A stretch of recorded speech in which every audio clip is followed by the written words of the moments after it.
অনেক বন্ধুরা কমেন্টস করেন যে ভাই আপনার ভিডিওর ভাষাগুলো একটু শুদ্ধ করে বলেন। তো আমরা যেটা জানি, আমাদের বইয়ের মধ্যে যে ভাষা লিপিবদ্ধ আছে, আমরা যেটা স্কুল কলেজে পড়ি, সেটা হচ্ছে আধুনিক বাংলা ভাষা। আর আমরা মায়ের কাছ থেকে যে ভাষাটা শিখি সেটা হচ্ছে আমাদের মাতৃভাষা। যেমন সিলেটের মানুষের মাতৃভাষা একরকম, বরিশালের মানুষের মাতৃভাষা একরকম, কুমিল্লার মানুষের মাতৃভাষা একরকম, ময়মনসিংহের মানুষের মাতৃভাষা একরকম।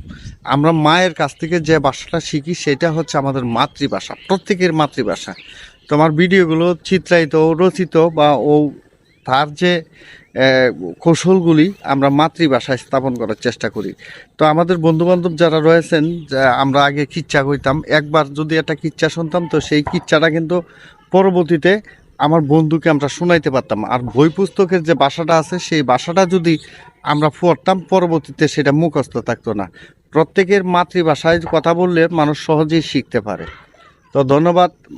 আমার ভিডিওতে যাদের এই মনোভাব রয়েছে তাদের আশা করি আজকের এই শর্টস ভিডিওটা দেখে আপনাদের ভুলটা ভাঙতে পারে। তো ধন্যবাদ। আসসালামু আলাইকুম।